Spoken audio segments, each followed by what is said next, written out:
So let's do another video today. Let's talk about this versus that. Two very classic, sounds weird to say, classic in the sense that they're well thought of in the modern age of board gaming within the last 5 to 7 years. Two very similar systems in general, two very comparable designs because they're by the same person, and they're put out by the same company. Let's talk tonight about Rising Sun or Blood Rage. Let's compare, let's contrast, and which one is right for you? Let's take a look. Now, let's start off with a little history. Blood Rage and Rising Sun, both games by Eric Lang, both in the trilogy of area control games that were very hyped, especially after the success of the initial Blood Rage when it funded in 2015. Now, you can make an argument that this is one of the lower funding games on CMON's Kickstarter history. You can also make a very good argument that this is, by and large, one of the most successful, if not second successful, to perhaps the zombie side that has spawned the numerous iterations and done relatively well at retail. This also has echoed that.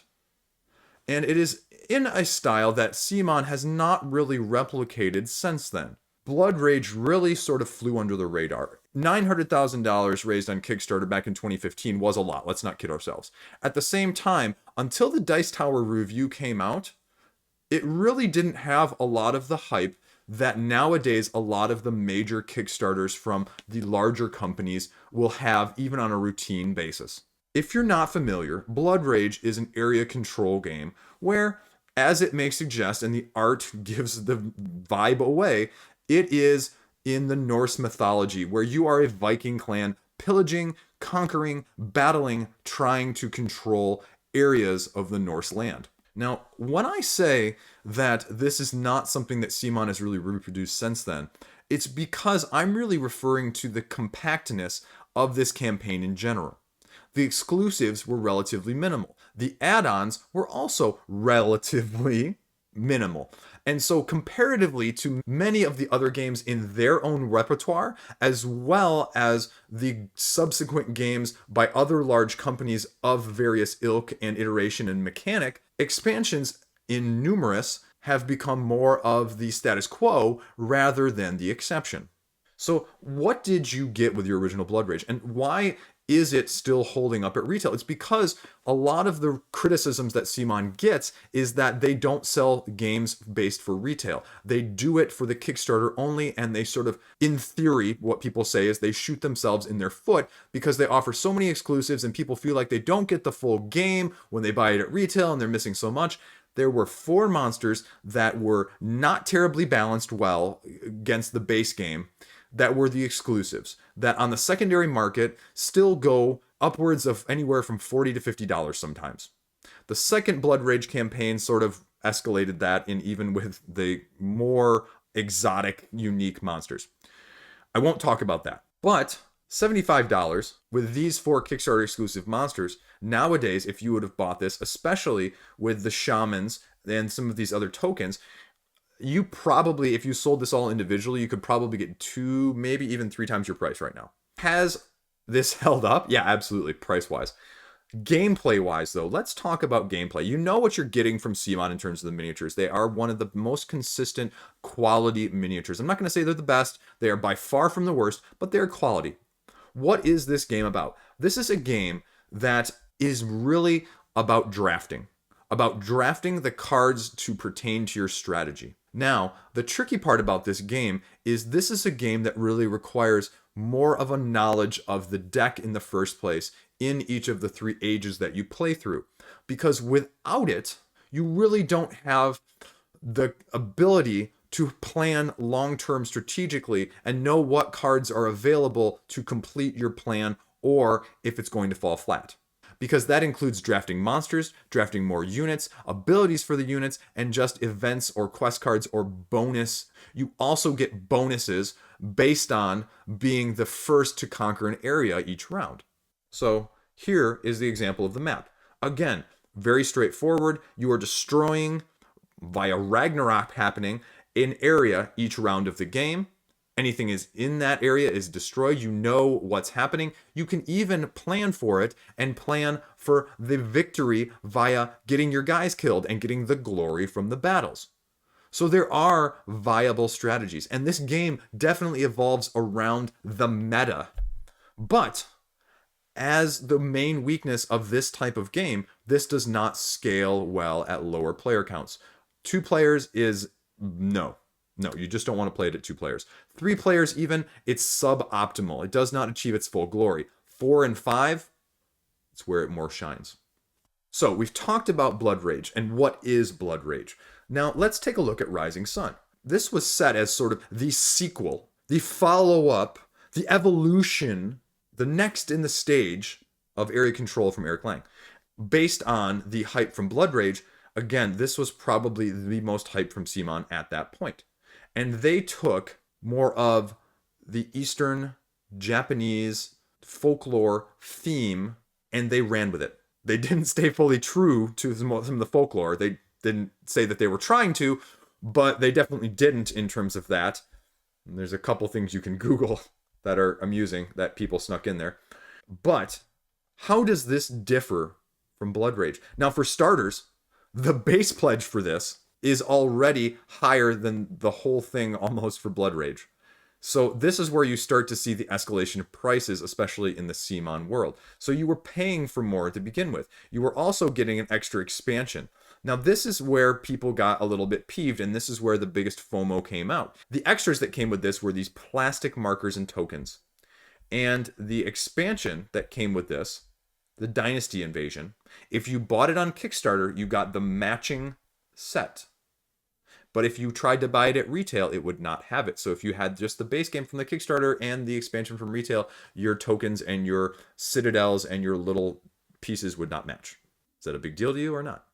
Anyway, they also went with, again, more aesthetic as they've evolved. Now, why is Rising Sun different? Rising Sun is different because it has more negotiation, it has more alliances, it has more changing and swinging throughout the game. This is a game where you are going to have to rely on someone until it's time for you to stab them in the back. The problem with this game, as alliances are made each round, is that it does not work nearly as well at odd player counts because the eventuality is that someone is left out, and especially if the game is not completely symmetric in terms of ability levels and experience levels, especially with the game itself in the first place, it can fall flat or it can be widely unbalanced. And if you've played a game like that, it becomes less fun. Again, just like with Blood Rage, as the meta develops and as people are more aware of it, that is where the excitement and the enjoyment comes out of these games. Now, the other thing that they did with this is already the factions in Blood Rage, the first one, they were not different.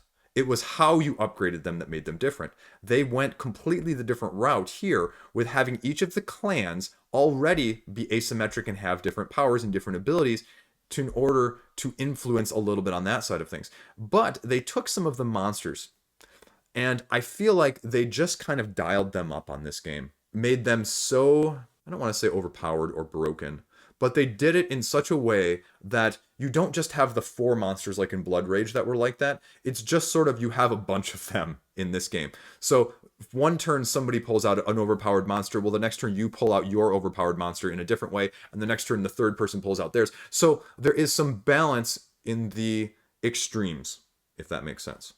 They also introduced several other elements with this game of mandates, of different actions you are going to be taking in your turn, as opposed to just the card drafting that was Blood Rage. You are choosing which actions you want to take, including getting more guys, training your guys, harvesting resources, or betraying or battling. Ultimately, this was and is a more complex, more nuanced game than Blood Rage.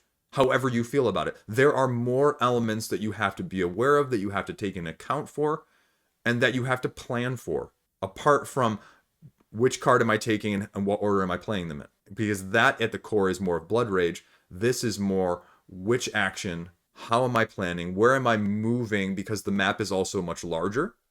It is not as accessible as the areas in Blood Rage, where it is a circle with an area in the center. And so there is definitely a larger component to the strategic, I would say, in this game. So, where does that leave us? It leaves us with two vastly different yet very similar games from CMON. Both are very well thought of within this respected genre. Contrary to some people's opinion, I don't believe, based on the fact that people got it on Kickstarter and highly rate it for that reason because they're invested. There are plenty of games on Kickstarter that people pay a lot for that are not well thought of, or that are not as well thought of, that do not make the Board Game Geek top 100. I mean, you just don't have things like that happen if it's just not a good, solid, quality game and people actually like it for what it is. Are both of these good games? Absolutely. But you have to know what you like and what you don't like with all of these games. Are you looking for a very meta, very diverse, very invested, asymmetric area control style game with alliances that you may have to be willing to break, versus Blood Rage, where you are drafting and you are planning your strategy pre-game before then having to adapt it onto the board with very limited spaces on the board in the first place of where you can place your guys, how many guys you can place, but much more streamlined and direct. Now, let's talk a little more Rising Sun. What makes Rising Sun that unique and that different, especially from Blood Rage? Now, part of it is that hindsight is very strong in this game, because especially when it comes to battles, you cannot predict what your opponent is going to do in terms of that, whether they're going to spend all their coins to buff up their forces, or if they're going to commit seppuku, where they kill themselves all for glory. And you can really surprise your opponent. You can really do the unexpected in this game in that sense. I mean, the main mechanic of this game is the action selection that you're doing on your turn that I mentioned. The action that you select, except if you betray and then you're the only one that does something, or you get a bonus based on what your ally does that I mentioned earlier. So that's why your ally really plays a larger role outside of even the battles. Where this game really shines, though, is the asymmetry. The abilities, the powers of the monsters and the men on the board. The faction-specific abilities that allow you to adapt their style to how you're going to play, or the flexibility that the creatures that you can get allow you to adapt to what is going on the board in front of you. You are not necessarily going to have to go with a certain strategy. And there is the seasons element that introduces more of the variability between the deck of cards, monsters that you are able to summon each game. So you have some ingrained replayability there by not being able to always have the exact same ones come up. Now, the biggest problem with this game is probably the cost at this point. This is going to be more expensive than Blood Rage. The other biggest downside is, especially if you play with people that are going to have to really dig down and think deeply on what they want to do, this game can be a little bit analysis paralysis provoking. Because of the 3 seasons, each with 7 rounds, and with the alliance making, with the thought of what your action is going to be on your turn, but then how the other people take their action potentially before you or after you when you pull that action tile, there is a relatively longer game time than the draft, play, and battle that is Blood Rage. So if you want something more streamlined, Blood Rage is by far and away a much better option. Now, both of these, I would argue, play very well at higher player counts. But like I mentioned before, Rising Sun with the alliance system is probably better at an even player count, especially 4. The other comment I've heard about this game is that although they focus on diplomacy as being a feature of this game, the negotiation is often much less than is sometimes advertised. So if you're going into this thinking this is going to be a heavy negotiation, deliberation sort of game, I guess, not having played it as extensively as a lot of other people, it is not necessarily there as strong as some people may want if they head in thinking that way initially. The other big difference is that this game has more of a learning curve than Blood Rage. I feel like Blood Rage, you can start going from the first game, possibly even extending into the second game, and have a very good grasp by the end of the second game. Rising Sun is going to require more play, more dedicated group play of the same people in order to reach the levels of excellence that people describe it as having. So, depending on how your group dynamic fluctuates or does not, definitely that should play an element on which game you find more attractive as well. So ultimately, what do I think? Personal opinion set aside for a moment, because I am not a big fan of either of these games. I had them both, I have sold them both, neither are in my collection. But I recognize quality when I see it, even if I do not like it in that sense. And both of these are very well respected, very thoughtful, quality made games as a whole. But I think that with some of the minor differences, the positives and benefits that I've mentioned, they are definitely not going to each suit what people are looking for in certain scenarios. The higher player counts, the 4 to 6 player count, is going to be great for Rising Sun, especially if you can have a consistent group that likes choosing actions repeatedly in a more complex strategic manner. More individual play with tighter boards and the drafting element, which is a different dynamic altogether, at a slightly more balanced variable player count, in my opinion, you may be better off with Blood Rage. Also, Blood Rage minus those Kickstarter exclusive monsters is a very complete balanced game in that sense. Blood Rage achieves what it's going for. It is not swingy. It is very tactical with a strategic element. Rising Sun, it takes it to more of the extreme with some of these monsters that you can take. And I say that as a good thing. If you want a little bit of overpoweredness in your game like this, with a little bit of more swinginess, especially with a little bit more thinkiness thrown in alongside that, with all of the various actions that you can take on your turn, that you may be taking because other people are choosing them, and then just your general strategy between the seasons as well as with the alliances. So, what do you think? Which one do you prefer? Or, I'm sure some of you prefer something else completely. Enos? El Grande? Cry Havoc? Cthulhu Wars? Chaos in the Old World?